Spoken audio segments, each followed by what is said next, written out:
Hi everyone, আসসালামু আলাইকুম। Welcome back to my channel. নতুন একটা রেসিপি দেখার জন্য সবাইকে স্বাগতম জানাচ্ছি। সিম্পল এবং খুব সহজেই তৈরি করা যায় অল্প উপকরণে, যেটা গরম গরম ভাতের সাথে বা রুটির সাথে খেতে ভালো লাগবে, সেরকম একটা রেসিপি নিয়ে হাজির হয়েছি। পেঁয়াজ পাতা অল্প কিছু উপকরণে তৈরি করতে পারবেন নিমেষে।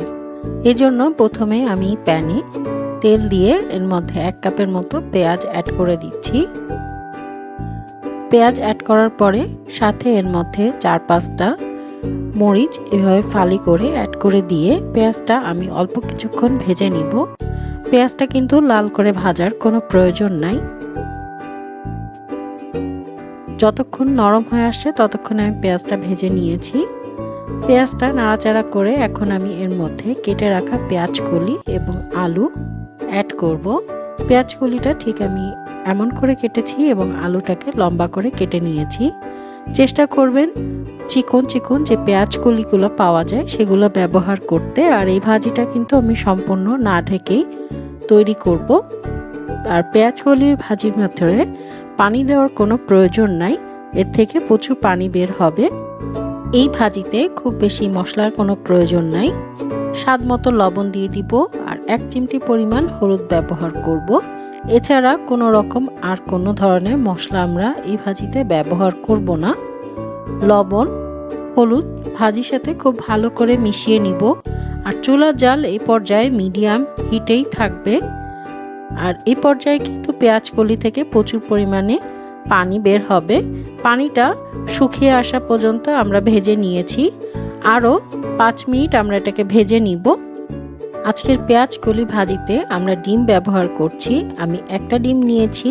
ডিমের পরিমাণটা আপনারা ভাজির পরিমাণ বুঝে অ্যাড করবেন। আমাদের পেঁয়াজ কলি ভাজি কিন্তু রেডি হয়ে গেছে। এই পর্যায়ে ডিমটাকে ভালো করে ফেটিয়ে আমি পেঁয়াজ কলি ভাজির উপরে ভালোভাবে দিয়ে দিচ্ছি। দিয়ে 2-3 মিনিট আমি ওয়েট করব। ওয়েট করার পরে আমরা এখন ডিমটাকে ভাজির সাথে খুব ভালো করে মিশিয়ে নিব। খেয়াল রাখতে হবে যাতে ভাজির নিচে কোনো পরিমাণ পানি না থাকে। সম্পূর্ণ ভাজা ভাজা হয়ে গেলে কিন্তু আমাদের ভাজিটা রেডি হয়ে যাবে। চুলা থেকে নামিয়ে নিলেই হবে। গরম গরম ভাত বা রুটির সাথে কিন্তু এই ভাজিটা বেশ ভালো লাগে। তৈরি হয়ে গেল একদমই সিম্পল, খুব মজাদার একটা ভাজি। আমি চেষ্টা করি খুব সহজে মজাদার রেসিপি আপনাদের সাথে শেয়ার করার জন্য। পেঁয়াজ কলির এই ভাজিতে ডিমের পরিবর্তে কিন্তু আপনারা চিংড়ি মাছও ব্যবহার করতে পারেন। আর চেষ্টা করবেন পেঁয়াজ কলি কেটে নেওয়ার আগেই ধুয়ে নিতে। কাটার পরে ধুয়ে নিলে কিন্তু প্রচুর পরিমাণে পানি বের হবে, সেক্ষেত্রে কিন্তু ভাজিটা ভালো হবে না। আশা করি আমার রেসিপিটা আপনাদের কাছে ভালো লেগেছে। ভালো লাগলে চ্যানেলটা সাবস্ক্রাইব করবেন। আল্লাহ হাফিজ।